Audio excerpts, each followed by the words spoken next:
Good afternoon, sir. Good afternoon, madam. My lord. What's your name? Bakuitani. Ngenda kwesa Luganda. Amanya Mbazira Lawrence. Mbazira Lawrence. Mbazira Lawrence, my lord. Mr. Mbazira, how old are you? Oine myaka meka? Nine myaka 4.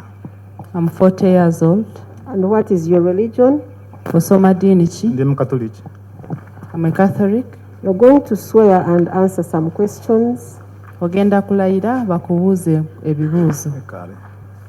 Jiwanike waggulu onziremu. Ndayira mu linnya lya Katonda. Ndayira mu linnya lya Katonda. Obujulizi bwengenda kuwa mu kooti. Obujulizi bwengenda kuwa mu kooti. Ku musango guno. Ku musango guno. Bwa mazima. Bwa mazima. Awatali bulimba. Awatali bulimba. Kale, nayansiza.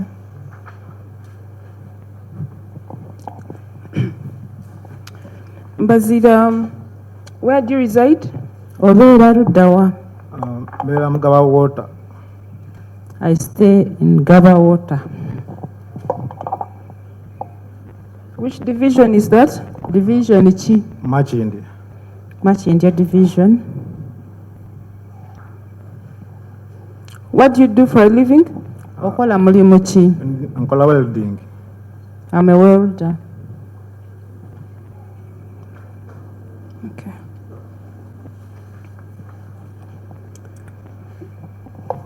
Do you know Seryange Ignatius? Omanyi Seryange Ignatius? Mumanyi bulungi. I know him very well. How do you know him? Omumanyi otya? Mutabani wange. He's my son. Sorry? Nze taata we, mutabani wange. I'm the father. Where is Seryange now? Seryange kati ali luddawa? Kati mugenzi. He's now deceased. How old was Seryange? Seryange yali alina emyaka meka? Alina emyaka ng'ebiri n'emyezi ng'ena. He was 2 years and 4 months. Okay. Do you know the accused standing there? Omusajja oyo atudde awo omumanyi? Simumanyi. I don't know the accused. Okay.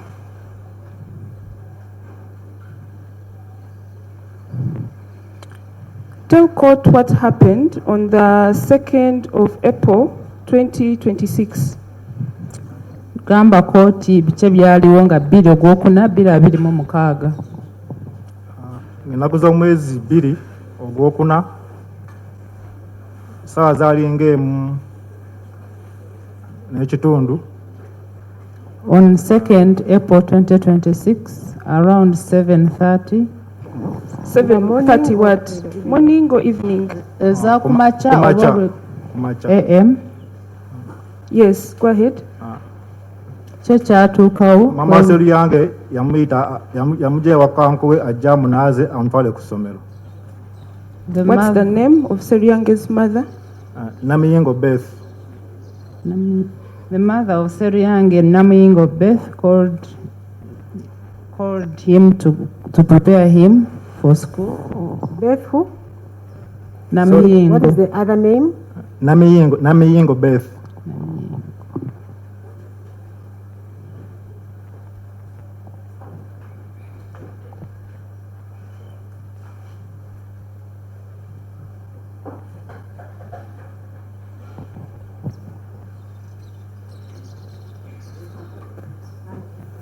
Yes, proceed.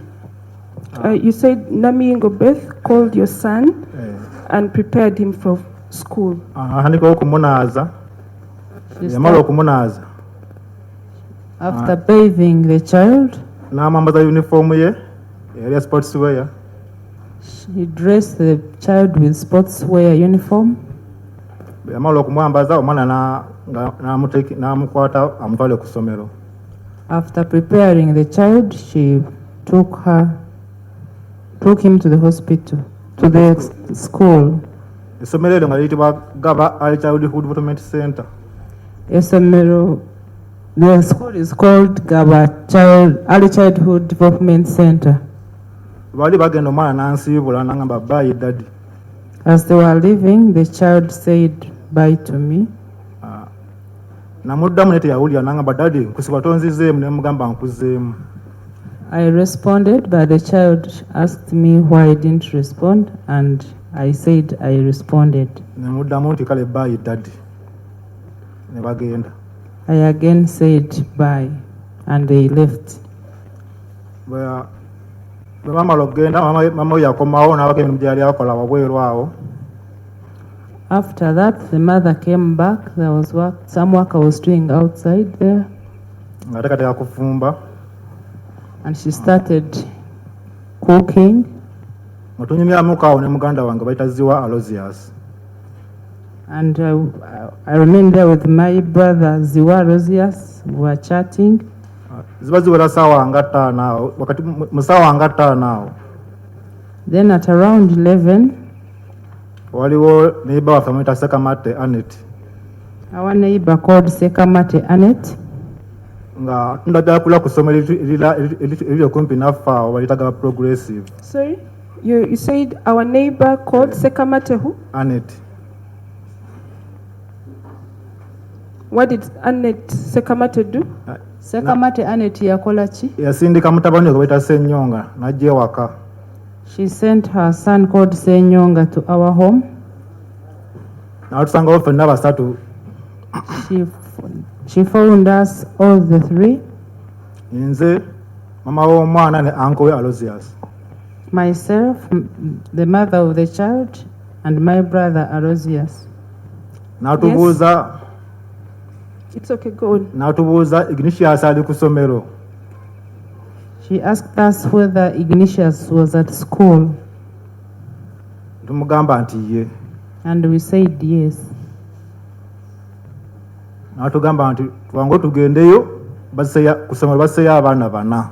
She told us that we should hurry to school. They had killed 4 children in that school. Mama we n'amubuuza biki bye. Try to slow down because Okay. we are waiting. Okay.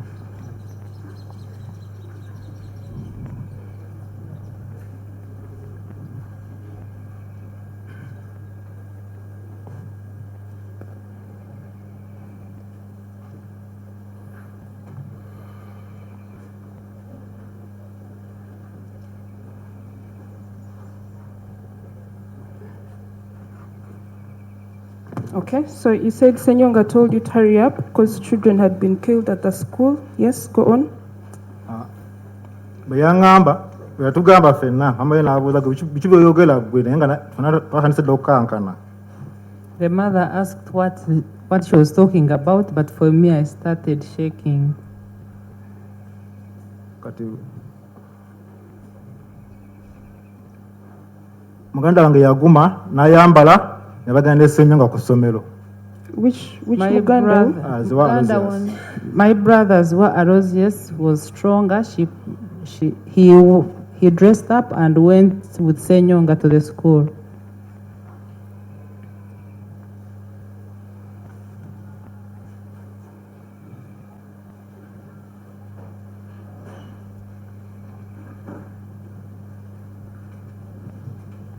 Yes, go on. Nze bandekawo era nasigala nga ndi waka nga ndi mu kutya okw'amaanyi nga nkankana nze eno zira eri. They left me home when I was in a panic mode.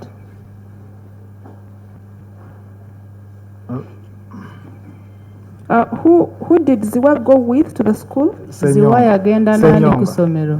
Okay, yes. Ziwa went with Senyonga. Okay, you stayed home. Nalaba tebakomawo nengezako okuba ku ssimu ye nga yagirese waka nga takwata. I saw when they were not coming back, so I tried calling her phone, but her phone had been left home, so she was not His picking. phone.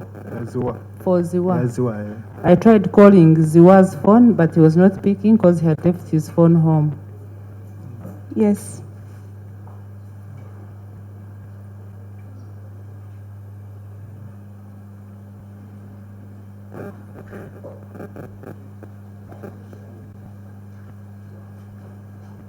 Yes, go on. Nasigalawo awo nga sibitegeera naye nga mbala nabo bweyanyi temba nkyali awo ngenda okulaba ndingiza mu dinisa bwenti nga mulengera ajja akaaba ne mmanya nti newaffe yali naye nteebereza mu mutima nti nno naye yaliko nange nenyongera okufuna obulumi. Ani Who came yajjanga crying? akaaba? Who Ani came yajjanga crying? akaaba? Aloysius. I later saw Aloysius coming back crying, and I told myself that maybe my child had also died.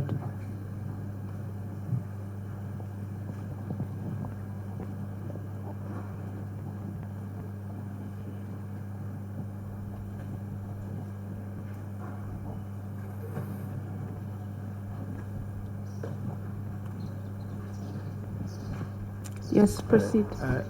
yanengatakawo netuka baffena oluvannyuma yaguma naddamu n'addayo ku ssomero nemugamba agenda oddeyo followinga ebyala ebikola ki tulabe ekigenda mu maaso. Could you go over that again? When he came, what did he tell you? Bwe yajja yakugamba ki? Bwe yakaaba yagamba Ignatius baffe kitegeera nti naye yali akoze eki nze bwe nategeera. When he came, he cried, "Our Ignatius." Then I understood that he had also died.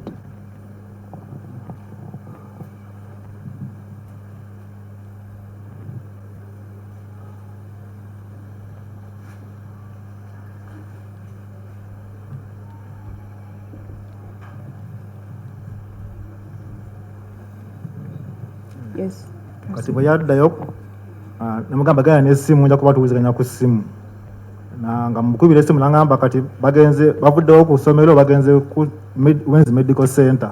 When he was going back, I asked him to go with the phone so that we can communicate. When I called him later, he told me that they had gone to Wenzi Medical Center.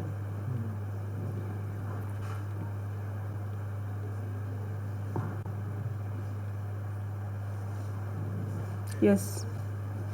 Kati awo saddamu kumuwuliza paka nga batuuse e Mulago mochari. I didn't hear from them again until they reached Mulago mortuary.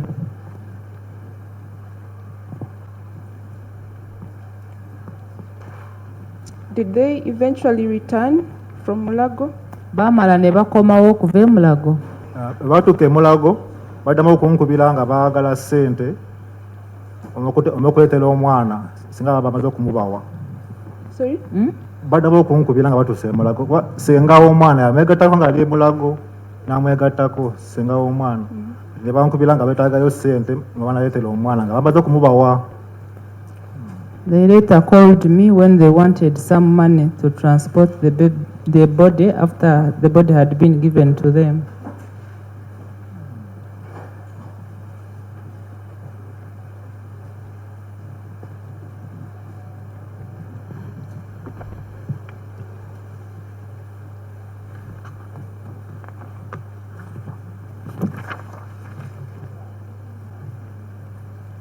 Yes. Nasindika ssente era beddako okuddamu okugira nga bakomyewo olweggulo sawa nga 12 ekitundu. Who are those who returned? Abaakomawo be baani? Senga w'omwana Nannyonjo Viola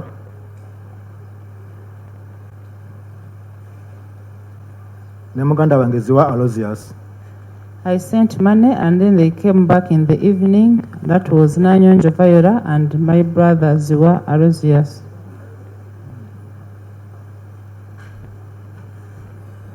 Yes. Omwana baamuyingiza mu nnyumba. They took the body to the house. Ne mulabako. I looked at the body. What did you see when you looked at the body? Bwe wamulaba kiki walaba? Namulaba nga ye wange naye nga baamusaze wano baamutunze naye bamaze okumutunga nga baamutunze wano bwe bati. I saw it was my own child. He had stitch marks at the back of the neck.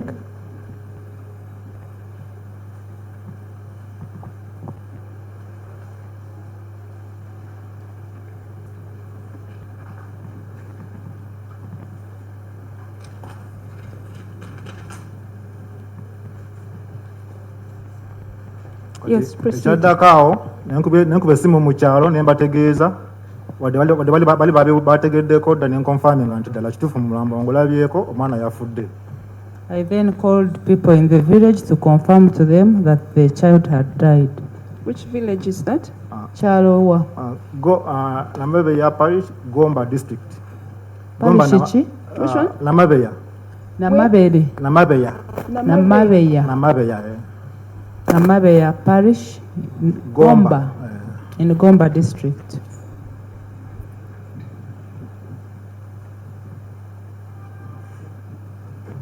Yes. Naye mbategeeza nti tugenda kuziika enkya nga 3. I also informed them that we are going to bury the following day on 3rd.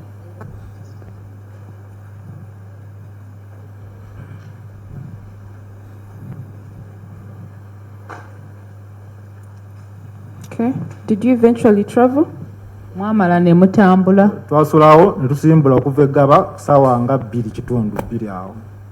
We slept there, then in the morning around 8 we set off.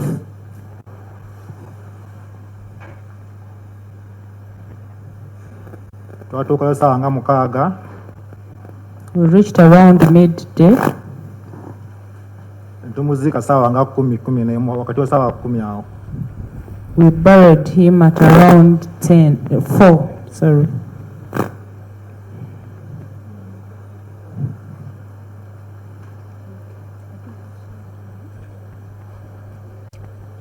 That's all, my lord, for this witness. Thank you. Who is doing the cross-examination?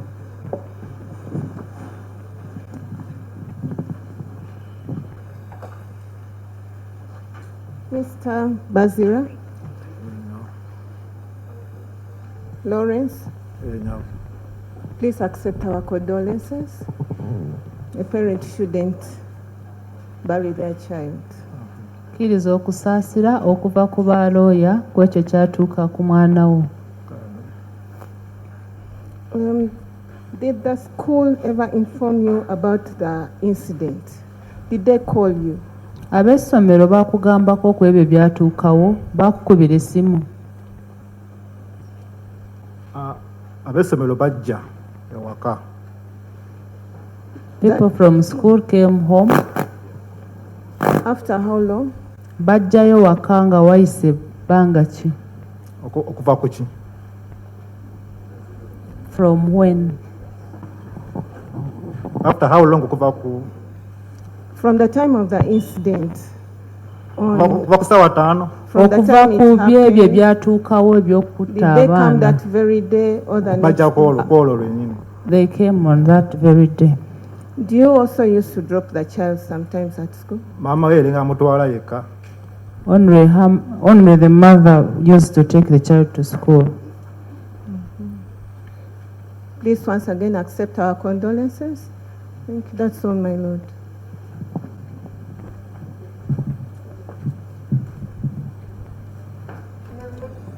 Any re-examination, Miss Anna?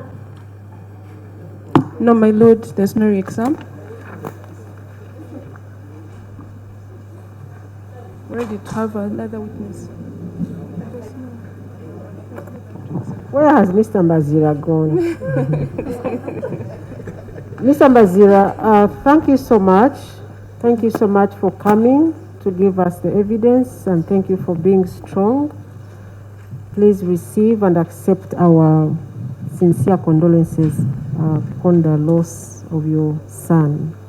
Mwami Mbazira webale kujja mu kooti kuwa obujulizi n'okubeera omugumu era kooti ekusaasira ku ekyo kyatuukako ku mwana wo. You can now go and sit. Genda otuule.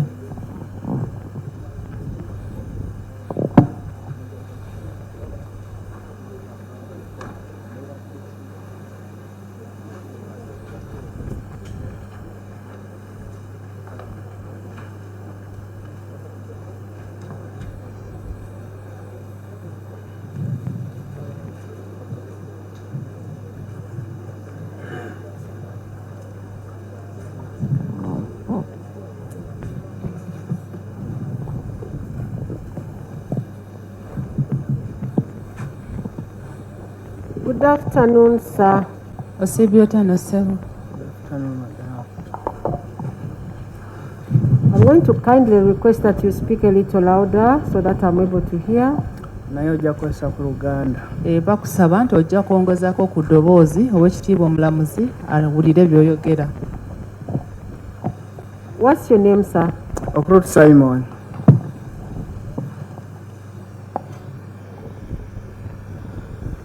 Mr. Kurut, how old are you? Oyina emyaka meka? 3. 30 years old. What's your religion? Osoma dini ki? Ndi musiraamu. I'm a Muslim. Okay, you're going to hold the Quran and make some affirmation. Ngenda kukwata Korani, ngenda kulayira. Nkakasa Nkakasa obujulizi bwengenda kuwa mu kooti obujulizi bwengenda okuba mu kkooti omusango guno bwa mazima awatali bulimba. Okay.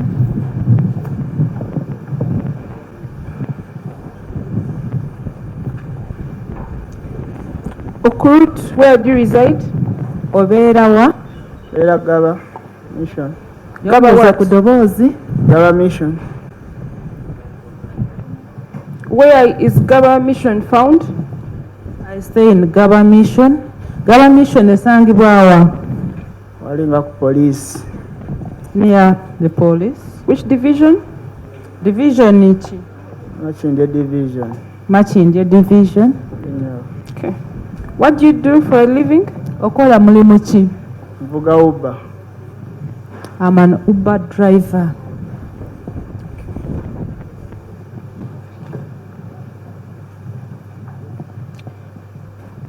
Do you know Odeke Ryan? Odeke Ryan omumanyi? Mumanyi. I know him. How do you know him? Omumanyi otya? Mutabani wange. He's my son.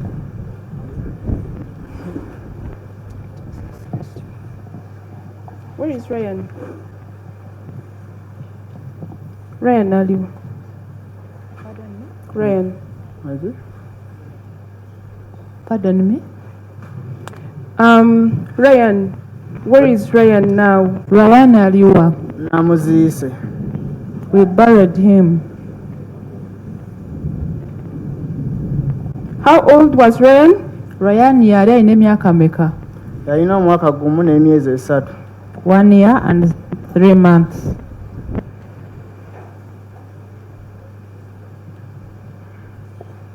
Do you know the accused person before court? Omusajja oyo atudde awo omumanyi? Mumanyi. I know him. How did you come to know the accused? Wajja ki omumanya? Namulabako olwo olunaku lwe yatta abaana. I saw him on the day when he killed the children. Which day was that? Bwali ddi? Lwali Lwakuna nga 2. It was Thursday 2nd Ogwokuna 2026. April 2026.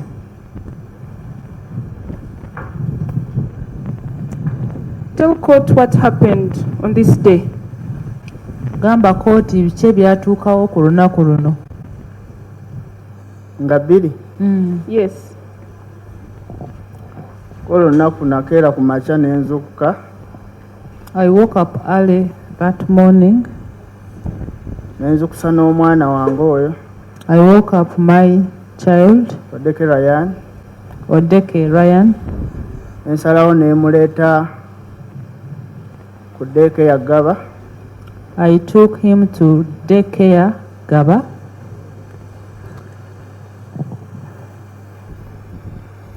Nze nenzirayo ku mirimu gyange. I went back to my work. Zalinga ssaawa nga 5 awo. It was around 11. Nalina kiranti gwe nali ntuteeyo ng'ekajjansi. There is a client I had taken to Kajasi. Mba nkomawo omukyala yankubira essimu. As I was coming back, my wife called me on phone. Nangamba seko ogende ku ssomero waliwo obuzibu obutuuseeyo. She told me that there was a problem that had happened at the school. What's the name of your wife? Omukyala wo bamuyita ani? Nakalega Jalia. She's called who?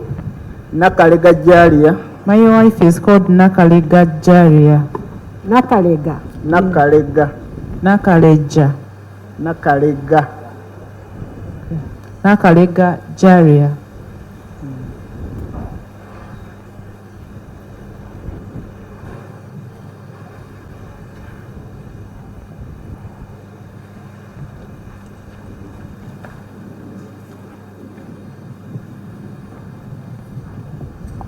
Yes, go on.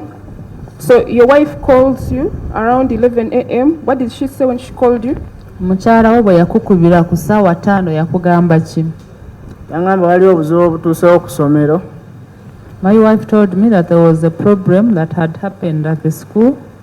Ne mugamba sijja kusobola kugendayo gwe gendayo kuba nkyali wala. I told her that I could not make it and I asked her to go to the school since I was still far. Yagendayo ne wayitawo eddakiika nga 10 n'emukubira essimu. She went there and after 10 minutes I called her. N'angamba waliwo obuzibu obutuuse ku ssomero sooka ojje. And she told me that there was a problem at school, I should first come. Nange navuga emmotoka mangu ne ntuukayo ku ssomero. I drove very fast to the school. Asanga ng'abantu bangi emmotoka nagipaakinga eri waggulu ne nkozesa ebigere ne nzikira eno wansi omwana we yali. I parked my car up and I sloped down to where the child was. Asanga omwana olwedde bamaze omusala ensingo. Slow down.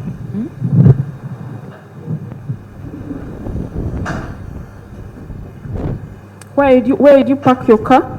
Emotoka yo wagiparkinga wa? Nagipaakinga wali ku university, Kampala University. I parked my car at Kampala University. Yes? Proceed. Bwe nagipaakinga eri waggulu ne nzikira wansi ku bigere. I sloped down on foot. Bwe nasanga omwana ng'olwedde bamaze omusala bamusazeeko ensingo. And then found when my child's neck had been cut. Bali bamwebasizaawo kabalaza. They had put the body at the veranda nga n'okumubiikako bamubiseeko. and they had covered him. At which veranda? Kabalaza ki? Ku ssomero. The veranda at the school.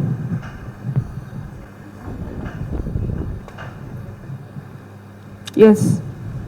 Bwe namubikulako When I removed the cross, nasanga ensingo bagisazeeko. I found when they had cut the neck.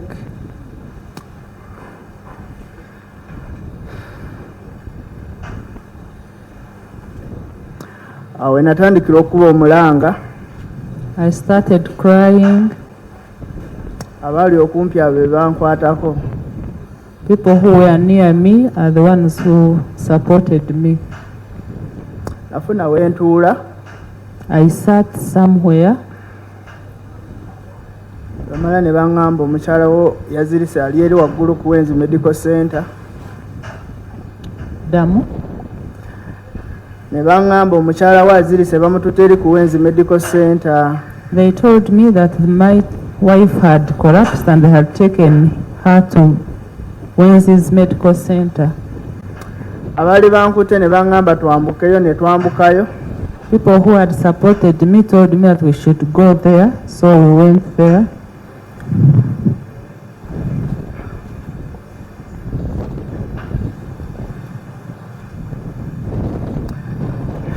Ne mbeerayoko eddakiika nga 10. Damu. Ne mbeerayoko eddakiika nga 10. I was there for 10 minutes.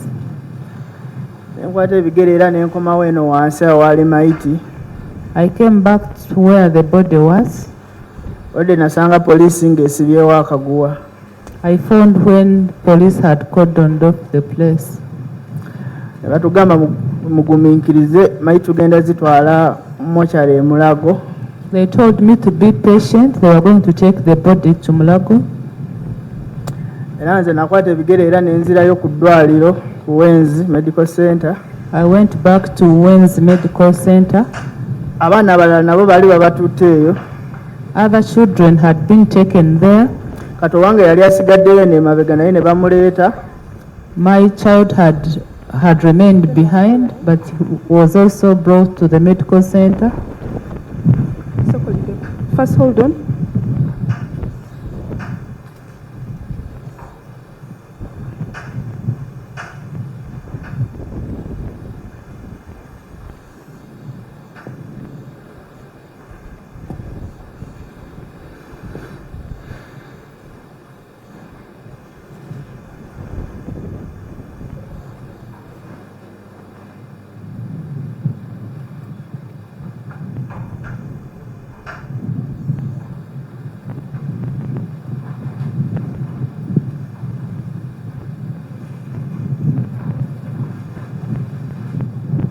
Yes, please go on. So, when you returned from the medical center, you found when the school had been cordoned off and they told you to be patient, the bodies were going to be taken to Mulago for post-mortem. Proceed. Ogambye nti bwe watuuka ku ssomero n'osanga nga poliisi ekifo yali emaze okukisibako ne bakugamba nti obeere mugumiikiriza emirambo bagijja kusooka gitwala mu Mulago. Ki ekyaddako? Era emirambo baagitwalayo e Mulago. They took the bodies to Mulago. Era we nagenda ne ngujjayo. And in the morning I went and picked the body.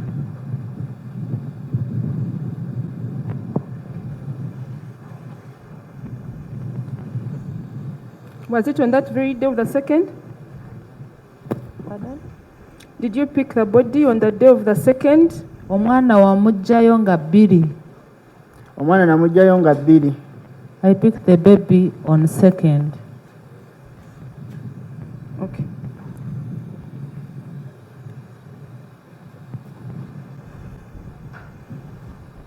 Okay, yes. You, after picking the body, what happened? Ng'omaze okugjayo omulambo ki ekyaddako? Omulambo naguze ewaka wembeera. I took the body to home where we stay. Ne tukola ku nteekateeka ez'okumutwala mu kyalo okumuziika Palisa. And we started preparations to take the body to Parisa for burial.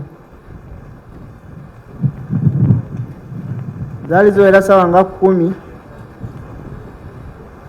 Zaali ziwera nga ssaawa nga 10. Around 10 ezaddi. 10 ezaddi nga bukya ku makya. At around 4 a.m. ne tusimbula ne tugenda e Palisa. We set off to Parisa. Palisa ntuukayo nga bukedde ku Lwokutaano. We reached Parisa on a Friday morning.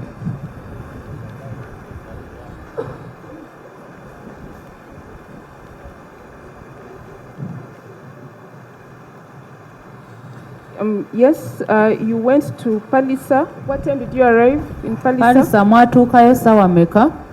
Palisa twatuukayo ssaawa nga 3 ezaddi ez'okumakya ku Lwokutaano. We reached Parisa around 9 a.m. on Friday. Yes. Ne tukola ku nteekateeka z'okuziika omwana ne muziika e Palisa. We prepared for burial and we buried the child in Parisa. When did you bury? Mwamuziika ddi? Twamuziika Lwokutaano. We buried on Friday.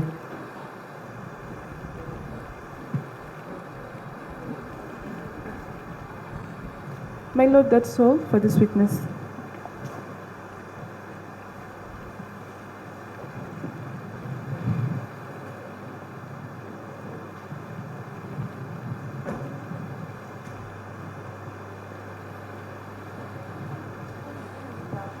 Examination, Mr. Kumbuga.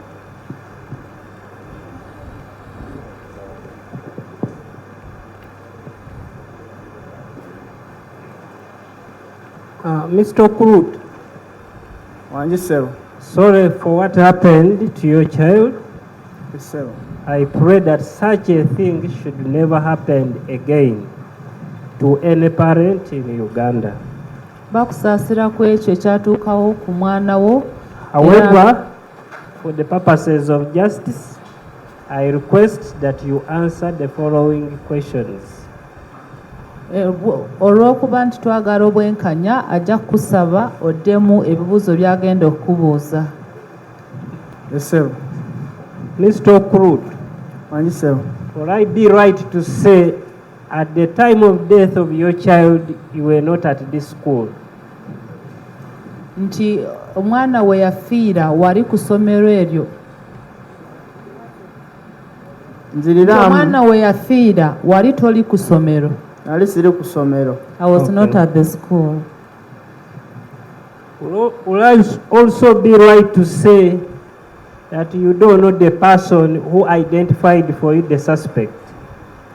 Nti ate omuntu eyakulaga omuntu eyali asse omwana tomumanyi? I am not very sure that question is clear. Could you make it clear, please? Much obliged, my lord. Who told you that the accused in court is responsible for the death of your child? Ani yakugamba nti ono gwe bavunaana ali wano nti yeyatta omwana wo? Abantu abankwata be baŋŋamba jangu olaba akatema akatemudde omwana wo kali wali mu motoka, yali motoka ya poliisi. People who were supporting me are the ones who told me to go to the police patrol car to see the killer. So will I be able to say you cannot name anybody? You cannot tell the name of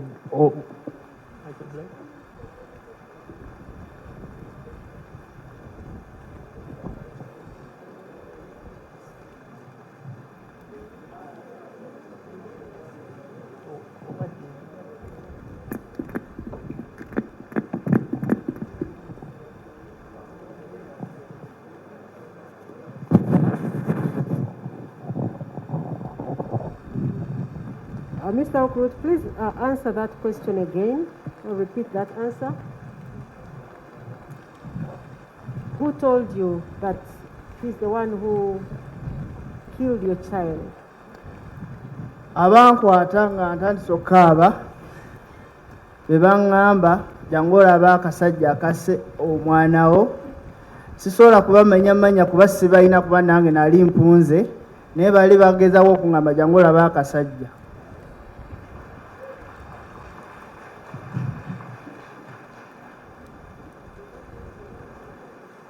Please proceed, Mr. Kumbuga. Okay. Mr. Okrut, in taking your child to school, would you participate?